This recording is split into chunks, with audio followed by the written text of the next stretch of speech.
venerdì 11 gennaio, buongiorno Sicilia da Michele Cucuzza ed Angelo Gagliano. Gli argomenti di oggi: escursionismo sì, maltempo permettendo naturalmente, ma con prudenza. Anche in Sicilia arriva lo psicologo di strada e poi quello che sta facendo e farà ancora la Croce Rossa per Gaza. Ma cominciamo innanzitutto con le cose che stanno capitando in questo momento. La Sicilia si è svegliata sotto la pioggia, ancora nella morsa del maltempo, con precipitazioni intense soprattutto sul versante ionico. La Protezione Civile regionale ha emesso un altro avviso, un nuovo avviso di allerta gialla in tutta l'isola per possibili piogge, appunto anche di forte intensità, accompagnata da forti venti e frequente attività elettrica. Intanto fra Mascali ed Acireale si contano i danni causati dalle abbondanti precipitazioni dei giorni scorsi. Oggi a Palermo sarà in aula per il processo Open Arms il ministro Salvini. Vado in tribunale a testa alta, ha detto, come sapete è accusato di sequestro di persona per avere trattenuto i migranti a bordo della Open Arms, impedendone per un periodo lo sbarco. Ho fatto quello che ho fatto, lo rifarei, dice Salvini, perché difendere il mio paese era un mio dovere di ministro e cittadino italiano. Intanto è ancora incerto il futuro della cardiochirurgia pediatrica a Taormina. La regione siciliana ha chiesto al Ministero della Salute una proroga, sì, ma solo fino al 31 luglio e quindi le famiglie di piccoli pazienti sono molto preoccupate, sono insorte e hanno detto siamo pronte a nuove proteste. Vediamo. La cardiochirurgia pediatrica di Taormina non deve chiudere, lo dicono da mesi con sempre più forza le famiglie dei piccoli pazienti ricoverati. Questa volta si riaccende la questione per la richiesta del governo regionale di una proroga dell'operatività del centro d'eccellenza al 31 luglio di quest'anno.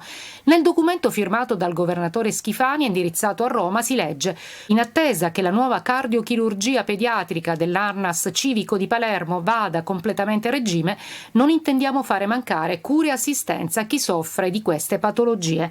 Non ci stanno le 40 famiglie siciliane e calabresi che si sono riunite in comitato a dare voce alle loro preoccupazioni. Salvatore Primavera, papà di Matteo, il bambino di 1 anno che alla nascita per una rara malformazione cardiaca ha subito 2 operazioni, una a cuore aperto nei primi 15 giorni di vita. Il Presidente ci aveva rassicurato sul fatto che avrebbe chiesto una deroga al decreto Balduzzi per il mantenimento di entrambi i centri, ma evidentemente la visione della Presidenza non è questa. Nel richiedere il prolungamento delle attività della struttura, la Regione fa riferimento all'elevato indice di operatività registrato nel reparto negli ultimi 6 mesi. Ci viene in soccorso in questa possibilità di mantenere entrambi i centri anche la legge sull'insularità, che permette naturalmente ad alcune regioni svantaggiate come naturalmente la Sicilia, con pochissime infrastrutture, di mantenere le eccellenze, e ci riserviamo di farci carico di azioni legali e di proteste nei prossimi giorni. E si mobilita anche il Consiglio Comunale di Catania, che chiede alla Regione la deroga e non la proroga per assicurare il mantenimento definitivo del centro di alta specialità, punto di riferimento per tante famiglie. Incendi estivi, gli incendi di luglio, ricorderete, ci sono stati anche dei morti purtroppo. Le vittime si muovono contro la regione, ci sono atti di citazione nei confronti dei vigili del fuoco, della protezione civile e della stessa forestale. Sono sotto accusa i piani di prevenzione. Si discute fra Roma e Palermo sulla proclamazione dello stato di calamità. Entriamo nei dettagli. I cittadini citano le istituzioni e chiedono loro di pagare i danni degli incendi che non hanno saputo prevenire né fronteggiare. I primi 2 atti di citazione davanti al Tribunale Civile per risarcimento danni patrimoniali e non per gli incendi dell'estate scorsa intorno al Palermitano sono stati notificati da una donna di 49 anni che ha visto andare in fumo la propria villetta a Palermo e da una coppia proprietaria di una villa a Borgetto, sostenuta anche dai figli. Le fiamme hanno distrutto le abitazioni il 25 luglio scorso e ora i danni danneggiati citano in giudizio la regione siciliana, la protezione civile, il comando forestale e quello dei vigili del fuoco. Le parti citate dovranno comparire per la prima udienza di citazione il 24 maggio, per la seconda citazione il 25 giugno. Per la villetta di Palermo la richiesta di risarcimento è di quasi 385.000 euro, per quella di Borgetto la citazione chiede che sia il tribunale a nominare un perito per quantificare i danni sia patrimoniali che non patrimoniali. Le fiamme sulla montagna di Palermo che sovrasta la casa erano cominciate la notte del 24 luglio scorso. Il giorno dopo, vedendo che l'incendio si avvicinava, la donna verso le 14 aveva chiamato i vigili del fuoco, che sarebbero arrivati soltanto alle 17:24 in base all'atto di citazione dell'avvocato Vanessa Fallica. Alla regione si contesta il prestito di Canadair alla Grecia. In quei giorni ai vigili del fuoco l'assenza di 130 vigili inviati a Roma per un corso di aggiornamento e il diniego opposto alla richiesta di accesso agli atti. È la prima volta che in Sicilia vengono intentate simili cause per incendi boschivi, ma c'è da aspettarsi che su questa scia arrivino altre citazioni. Intanto Roma ridiscuterà di nuovo la richiesta di calamità avanzata dalla regione, già bocciata una prima volta. C'è tempo fino al 19 gennaio per integrare la documentazione relativa a questo incendio. Angelo, ne parlano i quotidiani stamane? Sì, ne parlano e cominciamo proprio da questo argomento con la Sicilia di Catania, incendi, le vittime contro la regione, questo è quanto scrive il quotidiano catanese. Primi atti di citazione civile anche per Vigili del Fuoco e Corpo Forestale, negato accesso agli atti, sotto accusa il piano di prevenzione, la mia casa bruciava, i Canadair erano in Grecia, questo è quanto dice una delle persone che ha presentato denuncia. E poi, visto che siamo nelle pagine interne, c'è una deposizione di un imprenditore nel processo per mafia, un test d'accusa accusa direttamente l'autista di Messina Denaro, mi chiese il pizzo per conto del boss. E ora la prima pagina del quotidiano La Sicilia, eccola qui, la questione internazionale, attacchi Houthi, Sicilia in affanno, navi in ritardo a Catania ed Augusta, prodotti non più competitivi per il caro Noli. Gli attacchi dei ribelli Houthi alle navi in transito nel Golfo di Aden stanno provocando forti ritardi ai trasporti marittimi che nei porti siciliani come Catania ed Augusta, ma anche il raddoppio dei noli di container, e tutto questo fa perdere competitività alla nostra, diciamo, ai nostri prodotti, quindi non è possibile. Mi sa che lì poi diventerà ancora più complicata la situazione tra poco. È come se non bastassero tutti gli altri problemi, esatto, evidentemente. E poi fotonotizia stamattina, giovani AR, cioè andata e ritorno, così scrive La Sicilia. La Sicilia, una, nessuna, 100.000, il presidente del Censis Derita e la fuga dei cervelli, dare valore alle radici per non perderli. Queste sono le sue parole. Poi ci sono due vicende, una di cronaca che è di carattere diciamo nazionale, arriva da Trento, l'ha uccisa e poi si è impiccato, la coppia si stava separando, aveva 3 bambini piccoli. Un'altra tragedia familiare, un altro femminicidio, poi una sentenza che arriva da Agrigento, freddò al bar l'ex genero che aveva lasciato la figlia, Favara ergastolo ad un uomo di 68 anni. E poi vedete ancora c'è la riforma fiscale, il concordato preventivo biennale esteso a tutti i contribuenti, governo accolto input che è arrivato dal Senato. Vediamo le altre pagine interne che abbiamo selezionato stamattina e torniamo a parlare della cardiochirurgia di Taormina. Proroga almeno sino al 31 di luglio, il presidente della regione ha inoltrato la richiesta al Ministero della Salute, ma come abbiamo sentito, insomma, i genitori, papà e mamme dei piccoli pazienti, insomma, chiedono che la struttura resti lì dov'è e sia operativa, perché dà una grossa mano e soprattutto è un centro di specializzazione. Adesso la pagina dedicata alla città di Catania, sulla Sicilia, e anche alla sua provincia. Duplice omicidio, spuntano 2 boss.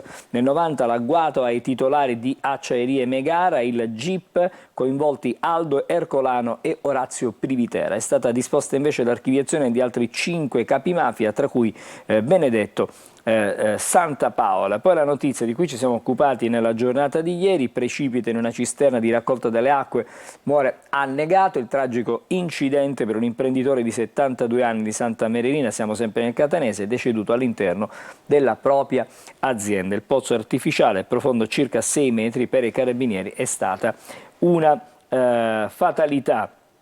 Questa è la prima pagina diciamo della città di Catania e della sua provincia. AMTS, ci sono i nuovi orari per il 2024, garantite affidabilità e maggiore puntualità. C'è una buona notizia per la città di Catania, perché in questura arrivano 33 nuovi agenti, si parla di sicurezza, arrivano da altre sedi, andranno a potenziare soprattutto la squadra volante e gli uffici e l'ufficio servizi. Questa movimentazione segue quella degli ispettori avvenuto lo scorso dicembre, con la quale sono arrivati a Catania 28 poliziotti, quindi insomma in qualche modo arrivano rinforzi per la polizia, per le forze dell'ordine qui a Catania. Giornale di Sicilia. Vedete due fatti in primo piano: ospedali in balia dei ladri e dei teppisti, nuove incursioni vandaliche al civico e al Di Cristina, sabotati lettori di badge e videocamere. Nei giorni scorsi assalti anche al Policlinico. E i medici, queste sono le loro reazioni: sono strutture vecchie e insicure, ora i vigilantes. Poi vedete questa foto, la foto, di oggi, un lungo anno senza l'esempio di Biagio, 12 gennaio 2023, la scomparsa di un eroe contemporaneo, così scrive il giornale di Sicilia. Le europee e le regionali, c'è il vertice con i big nel centrodestra, si continua a discutere e a trattare. E anche qui a Castelvetrano, vedete, imprenditore contro Luppino, mi chiese soldi per il boss. I roghi di luglio, case distrutte dagli incendi, chiesti i primi risarcimenti. E poi i fondi ai comuni nella finanziaria, stiamo parlando della finanziaria regionale, c'è la rivolta dei sindaci, contestata l'assegnazione di contributi a pioggia concessi per consenso elettorale. Questa è la presa di posizione di diversi sindaci. La prima pagina adesso dell'edizione di Repubblica Palermo, eccola qui.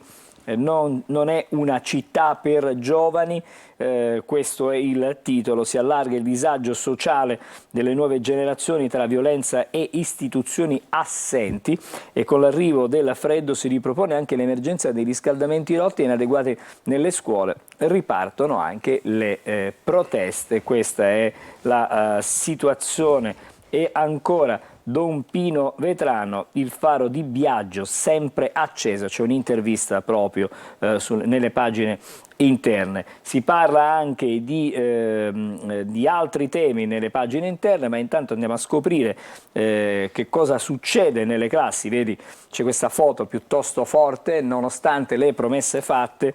Leggiamo su Repubblica: dalle istituzioni anche quest'anno con l'arrivo del freddo riemergono i disservizi e il degrado di buona parte delle scuole, un fronte del disagio giovanile. C'è una foto eloquente. Il caso che viene messo in evidenza: torna all'inverno, ma un anno dopo nelle aule manca il riscaldamento. Si ripropone dunque l'emergenza di sempre: caldaie rotte, impianti inadeguati. Ieri c'è stata la protesta del Marco Polo, in arrivo mobilitazione nell'intera città. Gli studenti dell'istituto di Via Lamalfa hanno protestato nell'androne della scuola. Questa è la situazione di Palermo. Poi, a proposito del provvedimento, della norma che il governo regionale ha introdotto per l'assunzione delle donne che sono rimaste vittime di sfregi permanenti, ma anche degli orfani, delle vittime di femminicidio, l'ARS stanzia 1 milione in più per contrastare la violenza sulle donne. Il fondo ammonta a 2.335.000 euro, nessun incremento invece per il reddito di libertà, contributi a 2 associazioni. Insomma, questi sono i provvedimenti che riguardano l'ARS. Due notizie, una che ci riporta, vedete, alla lotta agli incendi. Servono forestali, ma il concorso BEF rimane nel limbo. Da oltre un mese tutto tace sulla prova che il presidente Schifani aveva annunciato di voler annullare. In organico mancano 600 agenti. Questa è la situazione. Poi c'è una notizia che certamente ha del curioso e della quale ci siamo già occupati nella giornata di ieri. Ufficio oggetti smarriti, l'asta delle cose perdute svela le vite di chi viaggia, gioielli, trolley, ma anche chitarre, televisori e macchinette per il caffè. A Punta Raisi migliaia di articoli dimenticati in aeroporti e anche sugli aerei. Secondo una stima, su 20 persone almeno uno dimentica qualcosa tra i sedili e nelle sale di attesa. All'incanto pure i sacchi di cappelli, sciarpe, cinture, 650 occhiali, 129 pacchi di sigarette, 216 orologi, 100 smartwatch, insomma praticamente c'è veramente, è un bazar, c'è veramente di tutto. Uno ha dimenticato un drone. Anche un drone, cioè praticamente non manca, è veramente assolutamente un bazar come dicevi tu. E poi prima di chiudere però qualcosa di più leggero, parliamo di Biagio Izzo al massimo, com'è difficile riconquistare la moglie, l'attore protagonista della commedia Balcone a tre piazze, la serata romantica rovinata dalla tempesta. Questa la sintesi, diciamo, per quanto riguarda la rassegna stampa, diciamo questa mattina con la rassegna stampa regionale. Va ci fermiamo bene, qui. fra poco quella nazionale, state con noi, buongiorno Sicilia. L'ombrello se uscite, perché...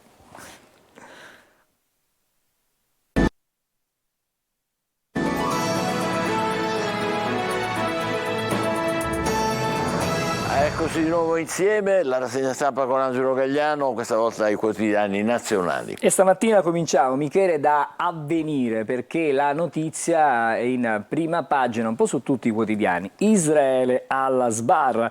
Il Sudafrica accusa Gerusalemme di genocidio dei palestinesi di fronte alla Corte dell'Aia. La replica del premier Netanyahu: noi le vittime dei crimini contro l'umanità di Hamas. Questa è la situazione. Lo Stato nato in seguito all'Olocausto è chiamato a rispondere della condotta della guerra a Gaza. Questa, diciamo, è la notizia più importante. E poi, se ci fa ben sperare, un boom di energie da fonti rinnovabili. Questo potrebbe essere, diciamo, per il futuro una speranza. La transizione energetica viaggia ad un ritmo sostenuto, ma non ha ancora raggiunto la massima velocità e quindi, insomma, ci vuole ancora qualcosina in più. E poi le altre notizie della giornata: le intercettazioni da omettere i nomi di chi non è indagato. Insomma, questa mi sembra anche una posizione ragionevole. Lasciamo Avvenire.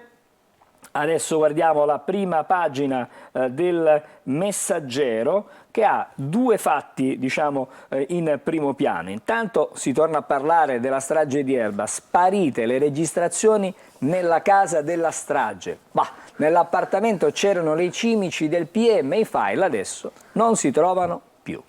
E ancora le altre notizie. Sulle intercettazioni si sofferma il Quotidiano di Roma, stretta sui nomi, c'è il sì all'emendamento di Forza Italia, sarà vietato trascrivere negli atti i dati dei soggetti non indagati, un vertice sulle regionali, maggioranza verso l'accordo, Sardegna a Fratelli d'Italia, via libera al terzo mandato. Questa sarebbe una specie di accordo Federica può rimanere. Esattamente, tra Salvini e in qualche modo la Meloni. Poi ancora liquidazioni statali, anticipo entro 3 mesi, in arrivo una legge, TFS, tempi più rapidi per la prima rata, versamento iniziale da 50 a 63 mila euro. E poi una notizia che ci porta al mondo del calcio, ma è una brutta, tristissima notizia, perché Eriksson, ex allenatore anche della Lazio, mi resta un anno da vivere. L'annuncio shock dell'ex tecnico di Lazio ma anche della Roma: ho un grave tumore. Questa è la notizia che ha voluto dare personalmente lui. Se n'è accorto perché ha avuto uno svenimento mentre si allenava, e poi dagli esami è arrivato questo, diciamo, verdetto certamente che lascia insomma, scioccati. Poi l'ONU accusa Israele, eccola qui, la notizia del giorno, abbiamo detto, è proprio questa: processo alle vittime, l'Occidente si suicida e porta alla sbarra per genocidio l'unico paese libero del Medio Oriente. dopo le stragi di Hamas, un altro scempio. E ancora, vedete, sempre sulla prima, l'uomo che ha svenduto l'ex Ilva agli indiani, disastri grillini, così scrive stamattina il... Senza mezzi termini. Assolutamente, assolutamente. E poi ancora la riforma Nordio, si parla di giustizia, tutte le bugie sulle intercettazioni, niente censura, solo giustizia, così scrive il quotidiano Il Giornale. Vediamo anche il Corriere della Sera. È molto diretto il Corriere. Vediamo. Regionali, nessun accordo, quindi Ecco. mentre il Messaggero annunciava Sì. una possibilità di un accordo, qui invece le indicazioni sono completamente contrarie. In contrabbuoto tra i leader del centrodestra, premierato cambia la riforma e Gentiloni, che attualmente è commissario per l'economia in Europa, non mi candido alle europee, il richiamo di Bruxelles sull'abolizione dell'abuso d'ufficio. Quindi Pure. dall'Unione Europea arriva una tiratina di orecchie per l'Italia. Il PD e le scelte sulle liste, la Schlein è pronta a correre e ancora non si innova per sempre, arrivano i tagli a Google. Queste Pure. sono le notizie di stamattina. Israele accusato di genocidio, raid USA in Yemen, questa è la notizia della giornata, assieme agli americani anche la Gran Bretagna, e poi l'America, sono finiti i fondi, stop agli aiuti per Kiev, questa è una notizia che arriva dal Congresso americano. E anche qui il dramma di Eriksson in prima pagina con la foto, l'allenatore svedese rivela: ho un tumore, non è operabile. Queste le sue parole. Leggiamo anche la Stampa, maxi concordato, un altro regalo agli evasori. Di cosa si tratta? Per le partite IVA, tasse ferme e niente controlli per 2 anni. Bruxelles intanto boccia il governo su MES e abuso d'ufficio. Queste sono, diciamo, le bacchettate che arrivano dall'Unione Europea. Le navi dell'Europa nel Mar Rosso, questa è la notizia da cui insomma parte con la Stampa stamattina. Nuova missione per proteggere le rotte commerciali dagli Houthi e mettersi al riparo anche da una eventuale escalation. Poi fotonotizia con Taylor Swift, l'anti-Trump, pare che insomma i repubblicani hanno paura di un appoggio della pop star a Biden e quindi in qualche modo adesso è nel mirino dei repubblicani. E poi andiamo in Francia, perché eccolo qui la notizia del giorno, perché poi tutto il mondo è paese, no? Sì. La Francia di Attal sogna il rinnovamento mentre l'Unione Europea cerca la solidità di Draghi. Però la notizia qual è? Che c'è stata la nomina subito di un ministro da parte del nuovo premier e questo ministro è il suo ex compagno. Quindi diciamo che Tutto il mondo è paese. siamo sempre molto, siamo tutti uguali, non è che ci siano grandi differenze. Repubblica, Gaza, scontro sul genocidio, questo è il titolo che riguarda il Medio Oriente. Il Sudafrica accusa Israele di fronte alla Corte di Giustizia dell'ONU dell'Aia, stragi indiscriminate di civili, chieste ai giudici misure urgenti, cessate il fuoco, aiuto ai palestinesi, Netanyahu e il mondo alla rovescia. Poi ancora Mar Rosso, Stati Uniti e Gran Bretagna pronti a bombardare gli Houthi. Questa è l'escalation, quello che sta accadendo. La politica. La destra si spacca sulle candidature europee e anche sulle regionali. Il caso che divide la Meloni con Salvini, praticamente, il caso Sardegna, è un po' debole anche Salvini in questa chiave di lettura che ha stamattina Repubblica. Parigi svolta a destra, Attal nomina ministro il suo ex. Eccolo qui, subito la notizia che viene raccontata da Repubblica sulla prima pagina. Adesso gli altri quotidiani, vediamo anche il Fatto Quotidiano. Abuso, eccolo qui il titolo, l'Unione Europea contro Nordio, toglie i test di Licio Gelli. Ecco qua la notizia, perché? Perché pare che favore ai corrotti, la commissione stronca, la riforma riduce la lotta alle tangenti. Questa è la conclusione a cui arriva il Fatto Quotidiano, ok del governo, esami psicoattitudinali di tipo P2, questo è il riferimento ai test di Licio Gelli, per questo. Era un vecchio progetto della P2, secondo loro. Secondo loro sì. E poi siamo sul Libero, che ha fatti nazionali in primo piano. Il PD si autorottama. Esplode la rivolta anti-Schlein che tra 1000 divisioni fa scena muta ai vertici e si dedica alle mozioni pro-Palestina. Gentiloni è pronto a rinunciare all'Europa, vuole farle le scarpe. Questo è quello che questo è interessante, tira le che somme. potrebbe candidarsi a segretario. A segretario e quindi in qualche modo insomma, Ma loro una hanno lotta, questa notizia, sono i primi a avercela. una lotta interna al centro-sinistra. Il centrodestra stia attento a non farsi del male da solo, questo è il nodo legato alle candidature per le prossime europee, anche per le regionali. E vedete qui la notizia, eccolo qui. Per attaccare Giorgia usano il padre mai visto, il dossier di Report a base di fango, così scrive. E ancora, finalmente lo dice l'Europa, il MES? Chi se ne importa? Parola della Commissione, così almeno scrive stamattina Libero, però bisogna vedere ancora.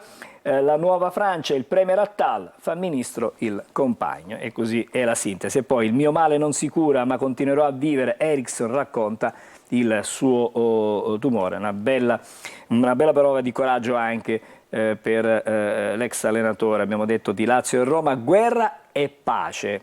Sul manifesto mette assieme la Schlein e Conte. Schlein conferma la sterzata sull'Ucraina, mai più deleghe in bianco al governo, i Dem ma anche Conte chiedono di riconoscere lo Stato di Palestina. Fratoianni raccoglie le firme per condannare Netanyahu, segnali di una competizione pacifica in vista delle europee, quindi una chiave di lettura diversa rispetto a quello che abbiamo visto sugli altri giornali. E genocidio, ora fermata Israele, la denuncia arriva dal Sudafrica alla Corte dell'Aia, rabbia a Tel Aviv, siete il braccio legale di Hamas. Questo è la risposta di Netanyahu. Il tempo mi pare per un paio di titoli ancora, e allora vediamo il titolo del Riformista con un editoriale di Matteo Renzi, anoressia e bulimia, altro che pistoleri, ma perché? Vedete, il pistola, troppe contraddizioni nella storia del veglione, quindi diciamo subito ci attacca il suo editoriale per essere diciamo in tema. E poi vediamo ancora le altre notizie, stavolta siamo sull'Unità, appello a Eli Schlein, non ti candidare, danneggi il PD, è una lettera di una deputata alla segretaria dei democratici, quindi questo è l'appello di questa iscritta. Nella striscia e genocidio invece l'altro titolo, la guerra di Bibi a processo per quanto riguarda l'Unità. Chiudiamo con la Nazione di Firenze stamattina, perché anche qui sulla Nazione si torna al fatto che la maggioranza va verso l'accordo. Elezioni, maggioranza verso l'accordo, un summit. I giornali hanno titoli diversi. Assolutamente diversi, non sono concordi. Summit tra Meloni, Salvini e Tajani, Lega pronta a rinunciare a Solinas in Sardegna se la Premier dà l'ok al terzo mandato per le regioni. Quindi questo sarebbe il punto di incontro. E poi vedete la fotonotizia, uccisa dal marito, restano 3 orfani, il compagno e padre dei suoi figli la accoltella e poi si impicca. Lei aveva 37 anni ed è l'ultima vittima di femminicidio in Italia, una sorta di bollettino di guerra a questo punto quotidiano. Mi fermo qui stamattina. D'accordo, fermiamoci qui con l'amaro in bocca, tra poco parleremo di escursionismo, ma con questo tempo vediamo, prudenza, prudenza, prudenza. Diamo un'occhiata al tempo piuttosto, vediamo. Bentrovati da Clara Ventura di Trebi Meteo. Pressione atmosferica che torna ad aumentare nella giornata di venerdì. Sulle regioni centro-settentrionali avremo dunque tempo stabile assolato con qualche banco di nebbia sulle pianure nella prima parte della giornata. Instabilità invece ancora una volta sulla Sicilia. Avremo dunque prevalenza di fenomeni nella prima parte della giornata. Localmente saranno anche di forte intensità, specialmente sul versante ionico, il tutto con venti sostenuti di maestrale e grecale.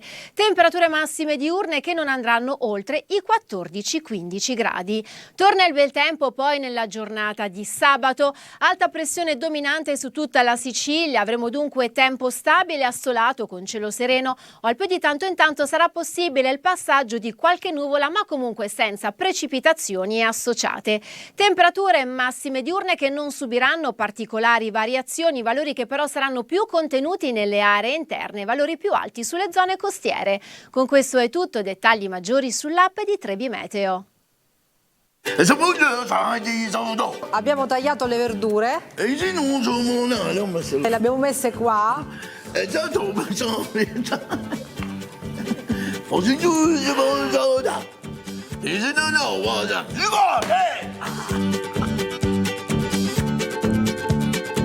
Fai assaggiare un goccettino? Ma che bontà! Ma che bontà! Ma che cosa qua? Ma che tutti i giorni su Antenna Sicilia. Questa roba qua. Diamo il buongiorno al nostro primo ospite, è Luca Ferlito, comandante Buongiorno. del nucleo operativo regionale del Corpo Forestale. Vogliamo parlare, malgrado questa giornata che non invita certo a una gita come dire, verso l'Etna, però le regole valgono sempre.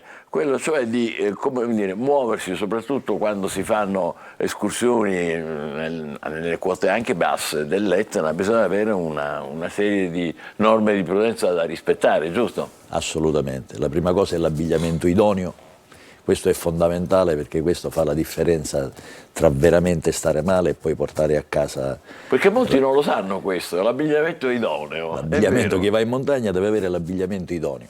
Poi deve avere uno zainetto dove comunque deve avere dell'acqua, un po' di mangiare, una lampadina. Bisogna essere pronti a tutto quando poi si va in scarpe montagna. anche, naturalmente. Quando io parlo di abbigliamento idoneo parlo dai calzettoni di montagna agli scarponi, ai pantaloni, a una calzamaglia, a una maglia termica, un pile, un giubbotto, un guscio, ai guanti, agli occhiali, ai cappucci. Insomma, bisogna avere tutto, bisogna essere pronti in montagna. Perché purtroppo proprio di casi recenti ci parlano di persone che non erano adeguatamente abbigliate, cioè un 19enne nella zona del Salto del Cane a Pedara, certo. Poi per fortuna è stato ritrovato naturalmente anche grazie al vostro contributo, Domenica ma era scorsa. con 10 ore era rimasto lì e era vestito in maniera assolutamente inadeguata. Ma io voglio sottolineare anche un altro fatto in merito a questa, alla mancanza di abbigliamento idoneo. Quando si va in montagna e non si è attrezzati, poi ci si perde, poi si mettono in difficoltà anche i soccorritori. E purtroppo Perché? È perché poi bisogna andarlo a recuperare e si parte con grande velocità per cercare di recuperare e salvare la vita a queste persone. Abbiamo dei reparti specializzati, oltre ai nostri c'è la Guardia di Finanza, c'è il Soccorso Alpino Civile, ci sono i Vigili del Fuoco, quindi si parte tutti. C'è un coordinamento straordinario per cercare di salvare la vita a queste persone e purtroppo, come è successo il 21 novembre del 2021, ha perso la vita un giovane soccorritore della stazione del Soccorso Alpino di Nicolosi, il giovane Salvo Laudani, proprio per mettere in salvo e recuperare delle persone, dei soggetti che si erano avventurati nella Valle del Bovo e poi erano rimasti bloccati. Quindi l'attrezzatura, l'abbigliamento è quello che fa la differenza tante volte tra la vita e la morte. Questa è una cosa da tenere presente in modo assolutamente rigorosa.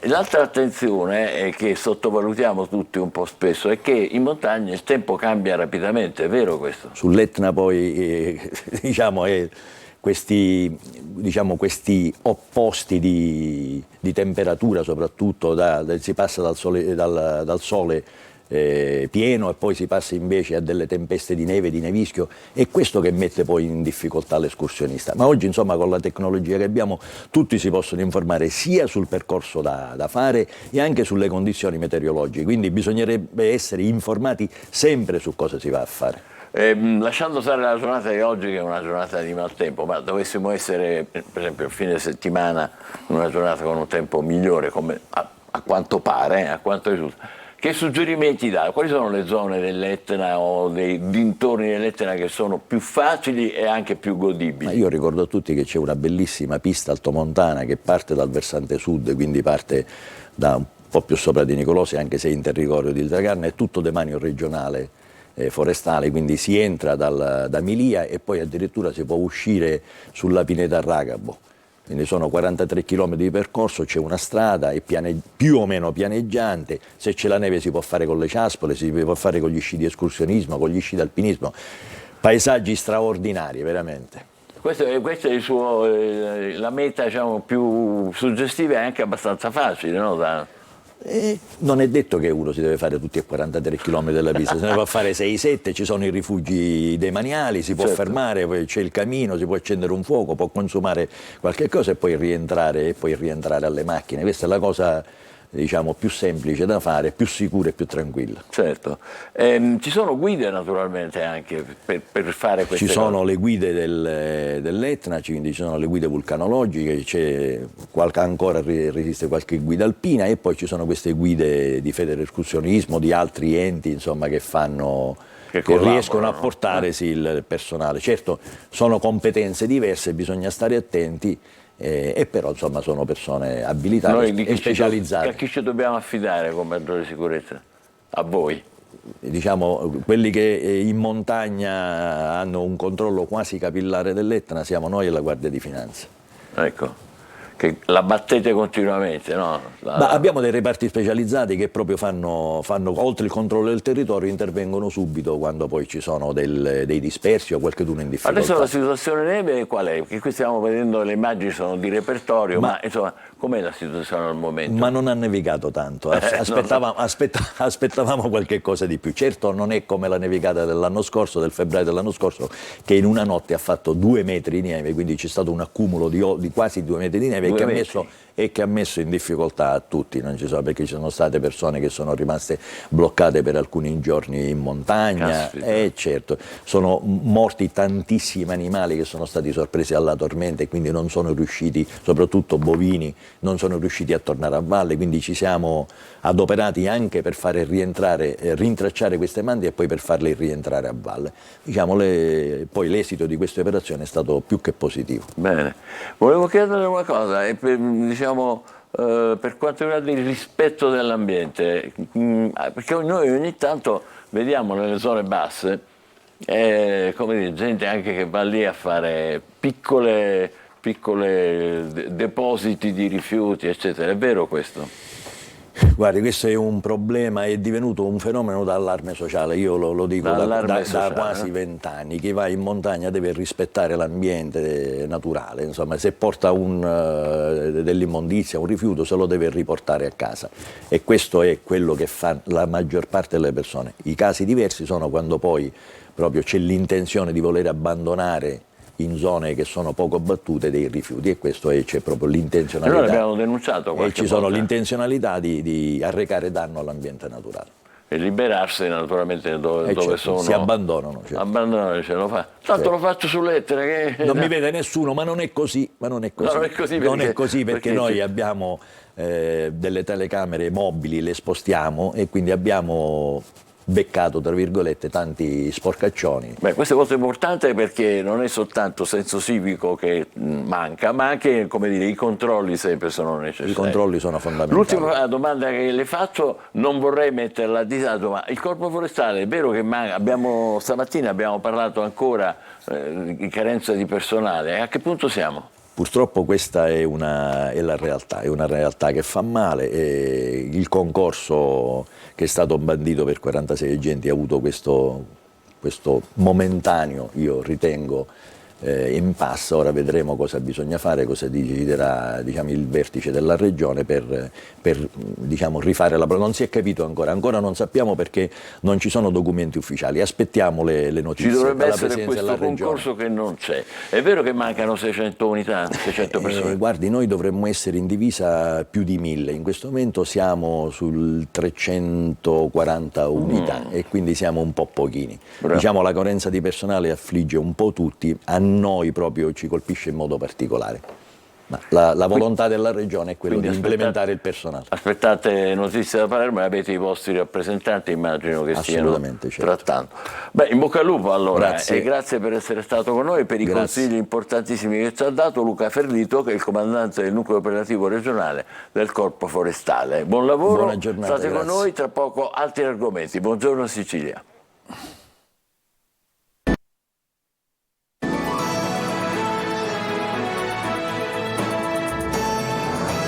Sicilia abbiamo due ospiti cui diamo molto volentieri il benvenuto, sono Giuliana Palmieri e Marica Toscano, sono psicologhe e psicoterapeute e ci parlano di questa novità, diciamo, che è cominciata qualche tempo fa a Parigi, ma ormai è diffusa anche in Italia, a Torino in particolare e adesso anche a Catania, cioè lo psicologo di strada. Spiegateci un po'.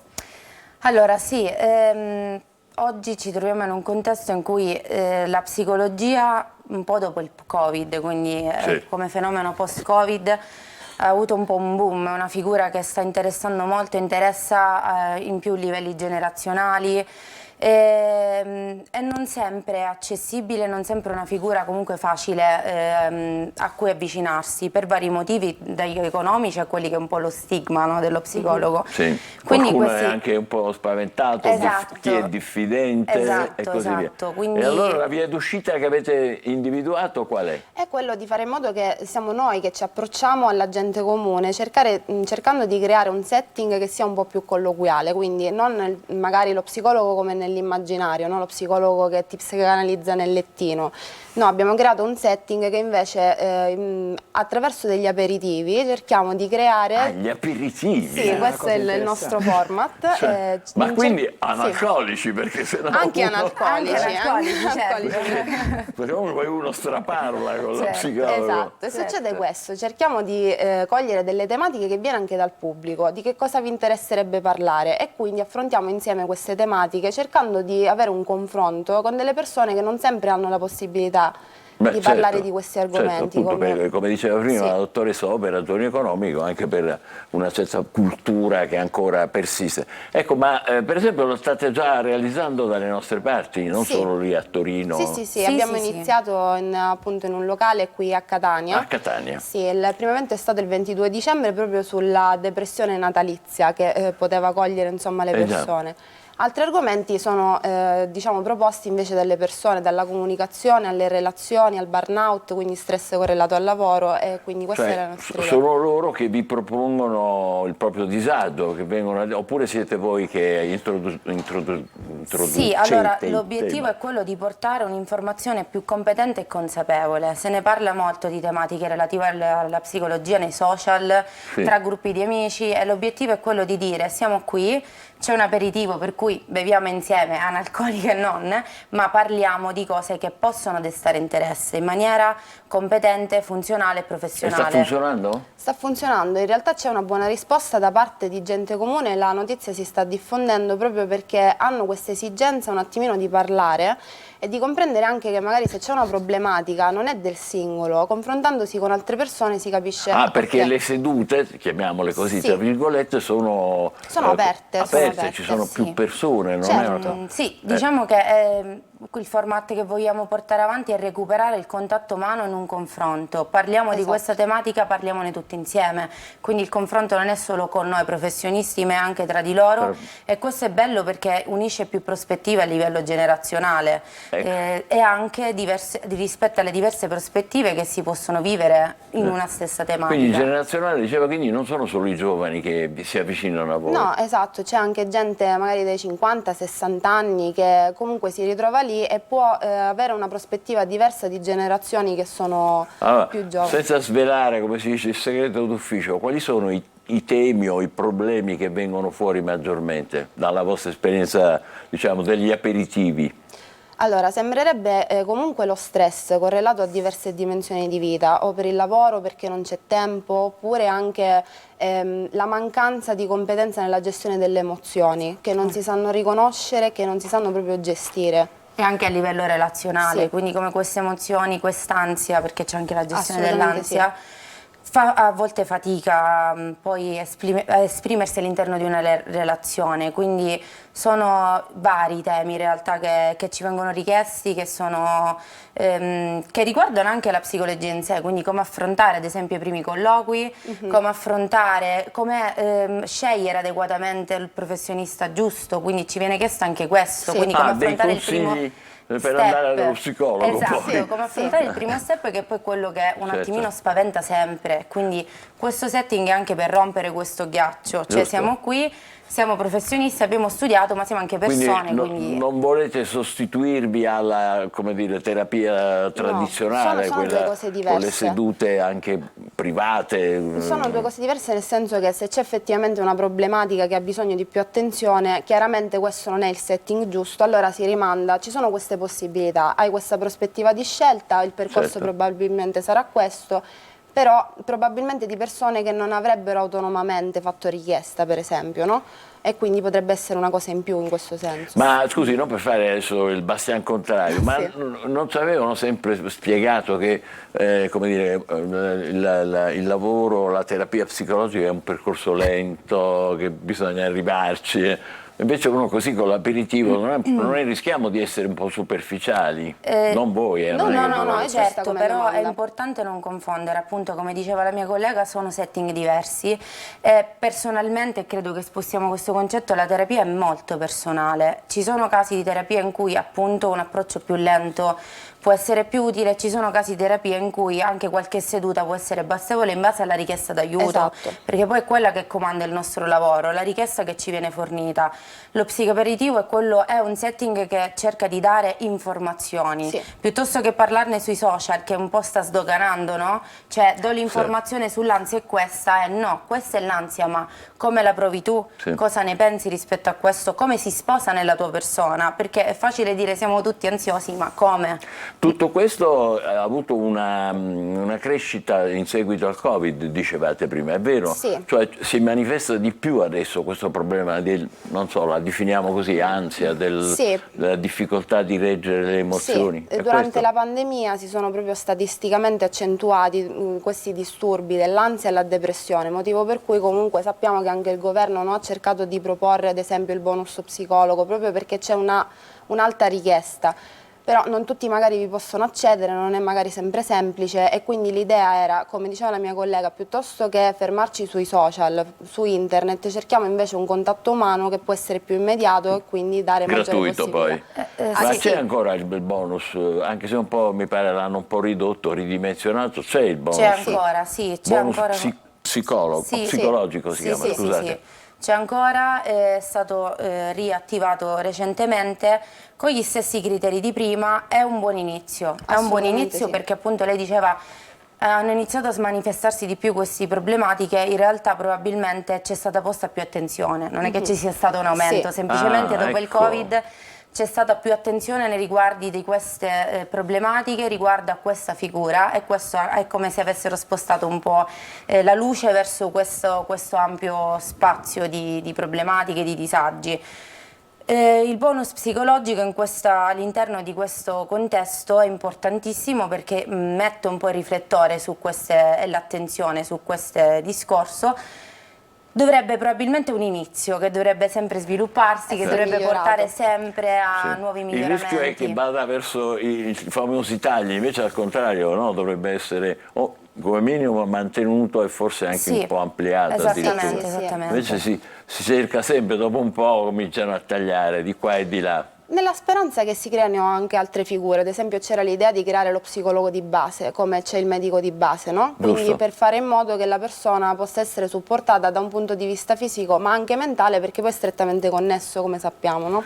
Quindi farebbe parte in quel caso del servizio sanitario, che sarebbe, diciamo così, gratuito o quasi. Esatto. E questo progetto a che punto è? Sappiamo che in realtà in Sicilia le cose si stanno muovendo per istituire questa figura dello psicologo di base, però sappiamo che magari ci sono appunto dei tempi. Se ne sta perché poi sono sempre là con i conti in mano a dire questo si può, questo lo tagliamo. Esatto. Ogni giorno noi raccontiamo queste cose a tutti i livelli, dagli ospedali più importanti, Taormina, eccetera, fino alle questioni di base, quindi voi siete dentro anche questo tipo di cose. Comunque in ogni caso, come dire, facciamo i complimenti, ma uno come fa a sapere che è in corso una cosa? Che avete un cartello? Non possiamo fare pubblicità ai locali, però come facciamo a dirlo? Allora, noi ad esempio domani abbiamo un evento, quindi la seconda data di questo psicoaperitivo, parleremo... Si chiama psicoaperitivo? Allora, abbiamo cercato di coniare un termine che incontri un setting più conviviale a tematiche psicologiche. Certo. In realtà il nome proprio dell'evento è Parliamone, proprio per portare avanti l'idea di parlare, no? Più si parla, più viene divulgata un'informazione consapevole e più c'è un'accessibilità. Accessibilità in termini di vicinanza. Posso avere l'idea di fare questo, di partecipare a un evento o di andare in uno studio. Voi lo annunciate sui social? Annunciamo sui social. C'è uno che deve digitare, psicoaperitivo? No, lo pubblicizziamo attraverso le nostre pagine social. Private Adesso professionali. vediamo i nomi, ricordiamo, Giuliana Palmieri e Marica Toscano. Esatto, esattamente. Siete interessati? Questo è a Catania, vero? A Catania. Sì. Ma le volete fare in altre città in Sicilia o le faranno i vostri colleghi? Speriamo che le persone ci diano, ed è stato così finora, ci diano una grande accessibilità e sì, saremmo interessati a portare questo format in tutti i posti necessari, perché appunto l'obiettivo è quello di sdoganare questa figura e quindi se vediamo che va andiamo noi verso le persone in maniera questo abbastanza... è molto importante e anche molto generoso da parte vostra. Vi auguriamo che la cosa non solo abbia seguito ma soprattutto aiuti le persone che sono in difficoltà obiettivamente, soprattutto dopo il Covid, e che magari o perché non hanno i soldi o perché hanno diffidenza eccetera non riescono a trovare le persone con cui confidarsi. E invece voi siete non solo persone con cui disponibili, ma poi siete professionisti che fate questo con le competenze giuste. Ripeto, Giuliana Palmieri, Marica con la K, Toscano, digitate e potete trovarle per fare gli aperitivi e confidarvi con loro che sono psicologhe. Complimenti, grazie e buon lavoro. Adesso facciamo una breve pausa e poi parleremo d'altro. State con noi, buongiorno Sicilia.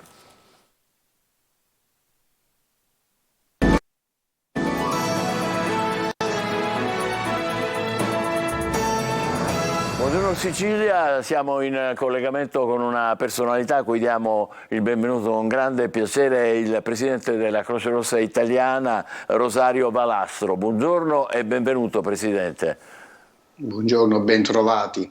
Allora, ci fa molto piacere averla anche perché sappiamo che come dire, sono giorni intensissimi come sempre per voi, ma questi in modo particolare perché lei ha partecipato proprio ieri a una conferenza organizzata al Cairo, una conferenza naturalmente di tipo umanitario per sostenere la popolazione di Gaza e in seguito a questo, è vero Presidente Valastro, avete deciso di inviare degli aiuti nella zona dei combattimenti, diciamo così, nella zona lì dove succedono purtroppo ogni giorno delle cose terribili. Prego Presidente Valastro.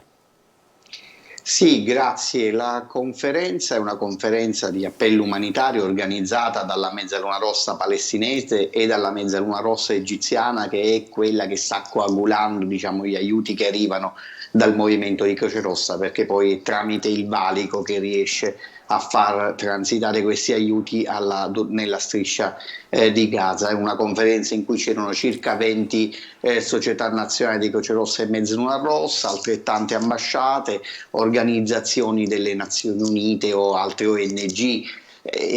Noi, come diceva bene, abbiamo già inviato degli aiuti prima, supportando finanziariamente il movimento, ma adesso abbiamo inviato 2 navi cargo per un totale di circa 231.000 chili di farina, proprio perché dalle società nazionali palestinese e egiziana ci è stato rappresentato persino la mancanza della farina.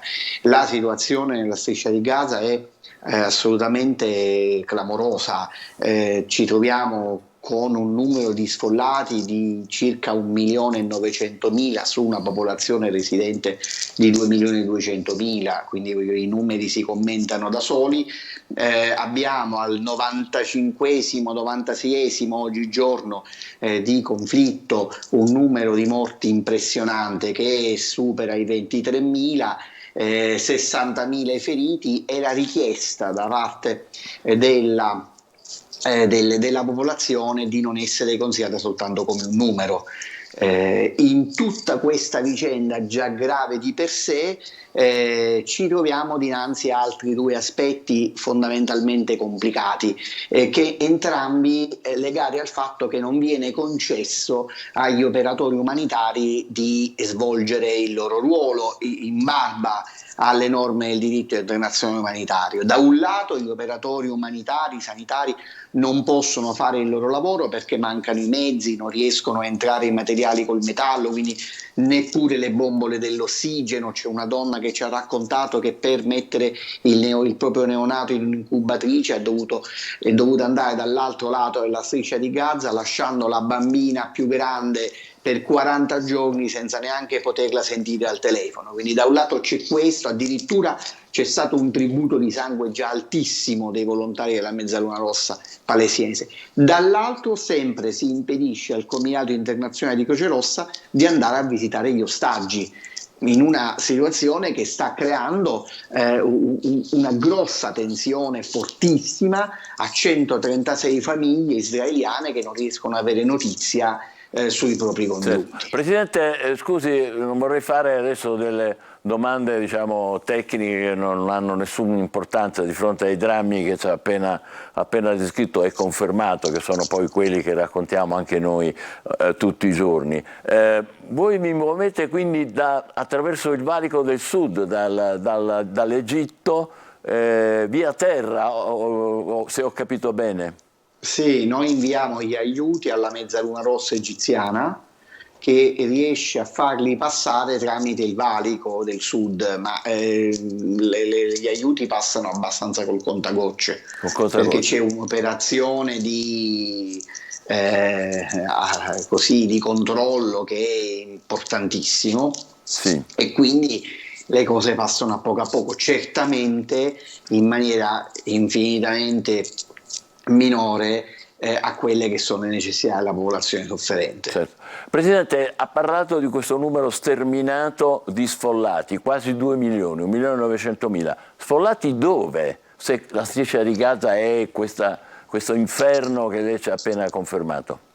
Ma in questo momento sono in giro in altre parti della striscia, verso il sud, eccetera. Un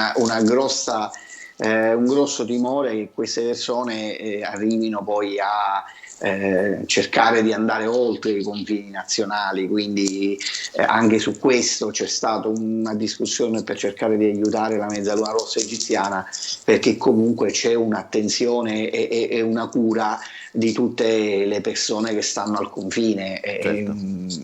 Però neanche le tende possono passare dal valico perché comunque hanno l'armatura in metallo, quindi lei si renderà conto, tutti i telespettatori, che così è veramente impossibile per la Croce Rossa fare, ma non solo, per tutti gli umanitari, fare il proprio dovere, e questo nell'anno in cui celebriamo i 160 anni delle Convenzioni di Ginevra, cioè sembra davvero come se l'abbiamo cancellati.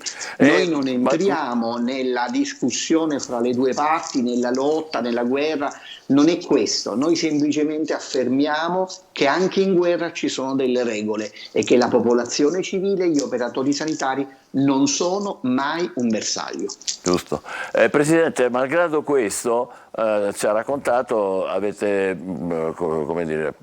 fatto muovere 2 spedizioni di farina via nave per 230.000 kg. Ecco, adesso poi a chi saranno affidate? Alla Croce Rossa italiana, alla Mezzaluna Rossa egiziana? Chi procederà poi perché possa arrivare alla gente che ne ha bisogno e come? La nostra consorella, la Mezzaluna Rossa egiziana, prenderà in carico il cargo e tutta la farina e poi la porterà fuori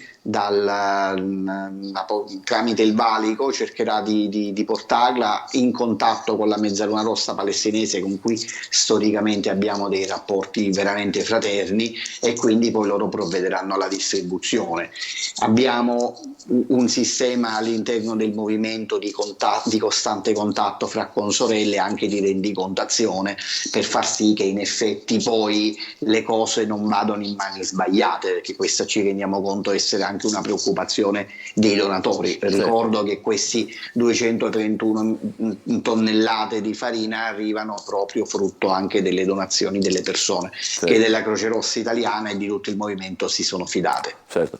Presidente, adesso dobbiamo per forza affrontare un tema delicatissimo. È cominciato alla Corte internazionale di giustizia dell'Aia il, diciamolo così, processo a Israele accusato dalla Sudafrica di genocidio, di fare l'apartheid, quello che il Sudafrica ha subito purtroppo per tanti anni a suo tempo. Ecco, adesso io non le chiedo naturalmente di prendere posizione su questo, ma le domando, potrà questo in qualche modo agevolare un avvio di cessate il fuoco, di aiuti alla popolazione, proprio perché si sta creando anche un clima diverso dal punto di vista internazionale? No, guardi, io intanto la ringrazio di non farmi richieste su che cosa ne penso, perché comunque non potrei rispondere. Assolutamente. Mantiene Le una chiedevo sua, dal punto di vista del suo intervento, dell'intervento della Croce Rossa. Dal punto di vista dell'intervento della Croce Rossa non saprei. Io credo che un passo in ordine alla liberazione degli ostaggi certamente potrebbe aiutare a consentire l'entrata di più aiuti umanitari. Ho come l'impressione che sia lì il nodo sotto un profilo geopolitico, ma a prescindere da tutto, qualsiasi cosa accada, non dovrebbero essere messi, a mio avviso, dei paletti e non dovrebbero essere prese di mira le ambulanze, ecco, questo a prescindere. Se lei mi chiede cosa potrebbe migliorare in questo momento il clima, io credo la liberazione degli ostaggi. La liberazione degli ostaggi, questo è molto importante, detto da lei che è una persona così autorevole e che ha poi, come dire, una responsabilità così grande. La ringraziamo anche per questo, Presidente Valastro, grazie per essere stato con noi, buon lavoro davvero in questo caso più che mai, perché speriamo insomma che le vostre iniziative umanitarie, insieme a quelle naturalmente della Mezzaluna Rossa egiziana, di quella palestinese, possano arrivare il più velocemente possibile a buon fine, malgrado la situazione attuale. Grazie ancora per essere stato con noi, buon lavoro. Adesso ci fermiamo, facciamo una breve pausa dando un'occhiata all'almanacco. Un trucchetto della nonna è quello di mettere i peperoni arrostiti dentro un sacchetto di carta o di plastica, proprio appena sfornati, e lasciarli raffreddare. In questo modo la pelle si staccherà facilmente e voi potrete gustare i vostri peperoni senza fatica. La guida Michelin nasce nel 1900 grazie a due fratelli francesi. L'idea è quella di regalare a chi acquista i loro pneumatici un libretto che indichi le stazioni ferroviarie, le farmacie e gli hotel lungo il percorso. La svolta avviene quando alla lista si aggiungono i ristoranti e le famose stelle. Lupus in fabula è un modo di dire latino che significa letteralmente il lupo nella favola. Si usa per indicare il momento in cui si parla di qualcuno e questa persona compare improvvisamente. L'origine di questa espressione risale al tempo delle favole, quando il lupo era spesso il cattivo della storia.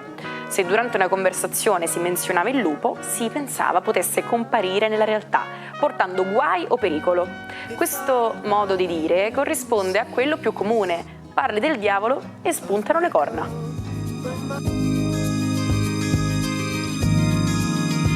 E adesso è venuto il momento di dare un'occhiata alle stelle e al nostro amico Marco Amato, alle prese col suo caffè, una tazzina che distingo appena. Ah, è bianca oggi, candida, come la neve. È lilla. È lilla, vero? È lilla. Le luci sono un po' inopportune, però è lilla. Perché un raffinato come te, figuriamoci. Buon caffè allora, che ci racconti oggi? Chi è oggi nel tuo vivino? Ma oggi, essendo venerdì, diamo gli auspici per tutto il weekend ai segni zodiacali, quindi non c'è propriamente qualcuno nel mirino, ma sono Marte e Giove i protagonisti dello zodiaco di questo weekend, proprio perché Marte dal Capricorno e Giove dal Toro formano un bellissimo trigono. Giove è il pianeta della fortuna, dell'abbondanza, dell'espansione e anche della legalità, è anche pianeta della sintesi. Marte invece esprime l'azione, quindi un trigono fortunato di terra tra i due pianeti favorisce sia i segni di terra sia i segni d'acqua, ma la dialettica dell'aspetto vuole indicare fondamentalmente una forza positiva nel rimettere a posto le cose in una maniera oggettiva e progettuale. I pianeti quest'anno stanno cominciando a formare delle configurazioni veramente molto interessanti e si spera portino delle soluzioni fattive e positive. La Luna è nel sorprendente Acquario, dopo averci sorpreso ieri con la sua rinascita in Capricorno, questo weekend si farà assolutamente sorprendente e piena di tanti divertimenti. Vediamo un po' lo zodiaco come reagisce a tutto questo. Chiaramente al primo posto metterei i segni di terra, proprio perché sono assolutamente più forti in questo weekend, quindi Toro, Vergine e Capricorno. Il Toro conclude la settimana con degli accordi molto positivi e molto fortunati, mentre invece la Vergine, entusiasta per delle nuove soluzioni e degli avvii, sente già la voglia di fuggire, di viaggiare, di esulare un po' dal suo solutum. Quindi di cercare un po' più in là anche dei sentimenti e delle riuscite proprie.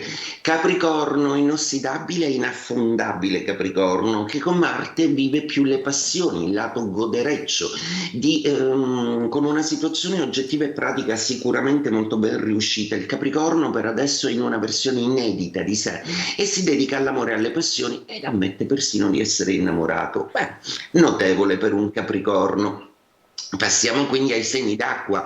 A beneficiarne di più sono Scorpione e Pesci, un po' meno il Cancro, perché Marte in Capricorno è opposto al segno zodiacale del Cancro, quindi il Cancro ha ancora un po' di tensione e il gioco del Cancro per adesso è quello di mantenere tutta una serie di situazioni senza le sue esuberanze emotivi. Quindi cari Cancro, state un pochino in campana per adesso, che verranno tempi più opportuni tra qualche settimana, quando i pianeti dal Capricorno si sposteranno tutti in Acquario, anche perché tra poco l'evento zodiacale più importante sarà l'entrata di Plutone in Acquario, a cui dedicherò un lungo discorso, ma ancora è presto. Andiamo quindi allo Scorpione, che con il sestile con Marte e il bellissimo trigono, l'opposizione di Giove, si sente stimolato a fare di più, a essere più ambizioso, a incrementare e a crescere su delle direzioni o dei progetti assolutamente molto coinvolgenti e molto più grandi. Sintesi per lo Scorpione, come anche per i Pesci, che nell'ambito lavorativo hanno sempre più certezze e sono sempre più pronti a essere declinabili a nuove possibilità. In amore questo è un weekend assolutamente da dedicare alle passioni e all'intimità, proprio perché i Pesci, che sono il segno più sensibile e dolce dello zodiaco, sta anche pensando ad una progettualità in due come da tempo non faceva. Cosa fanno gli altri segni zodiacali? Gli Aria sicuramente li aiuta la Luna in Acquario. Luna è sorprendente perché la Luna in Acquario è la Luna appunto delle sorprese, delle novità, delle notizie che arrivano ex abrupto, stupendo un po' tutto. È anche la linea, è anche la Luna delle amicizie. Quindi assolutamente gli Acquario, Gemelli e la Bilancia si confronteranno moltissimo con le loro relazioni personali, un po' più disillusi e disincantati, ma lucidi, sornioni e assolutamente divertenti. Tutti e tre riprendono dei rapporti un po' trascurati nel passato. I Gemelli soprattutto si concentrano nella coppia, la Bilancia si concentra di più a livello familiare e amministrativo, mentre l'Acquario è pervaso da tutta una serie di suggestioni nuove e conoscenze nuove che lo porteranno lontano. E per ultimi, i più trascurati questo weekend dai pianeti, un po' snobbati, sono i segni di fuoco, quindi Ariete, Leone e Sagittario. Cosa faranno? L'Ariete sicuramente ha la forza amica della Luna in Acquario, quindi l'Ariete è distratto dagli amici da tutta una serie di stimoli e proposte coinvolgenti che lo scuoteranno un po'. Il Leone è un po' meno messo bene, proprio perché la luna in Acquario è in opposizione, quindi il Leone guarda un po' stranito e sospettoso a tutta una serie di cose a cui risulta incredulo, non si fida per adesso. Beh, chi ha un Leone accanto deve cercare di avere argomenti convincenti, e Sagittario, che dopo tante fatiche dedicherà questo weekend un po' più al riposo e anche con la voglia di raccontare agli amici le vicissitudini che lo hanno visto un po' protagonista. Il dialogo da riprendere è fondamentale per un Sagittario che si sta buttando in una nuova avventura professionale ed economica. E detto ciò, vi auguro un bellissimo fine settimana a tutti. Grazie. Arrivederci, buon weekend Sicilia. Buona giornata a te, buon weekend a te. Prima di augurarlo a tutti voi che siete in ascolto, Angelo, un'occhiatina ancora ai giornali. Ho una curiosità sugli influencer, tariffe da influencer con un video su TikTok. Pensa, si possono guadagnare qualcosa come 75.000 euro. No.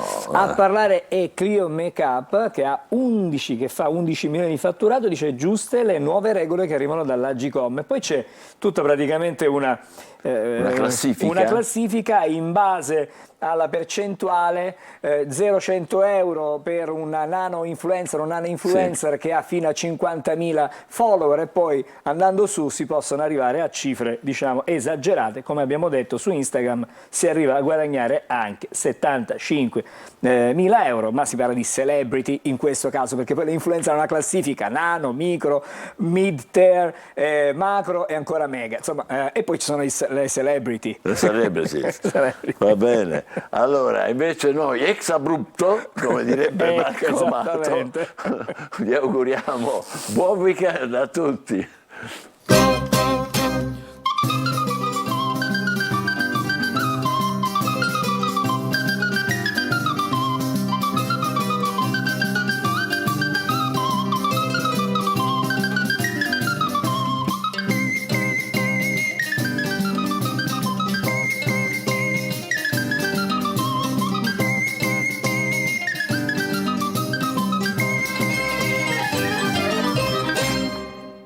Buon weekend! Vi suggeriamo come vivere al meglio questi freddi giorni di gennaio, scegliendo tra le tante proposte che la nostra splendida Sicilia ci offre.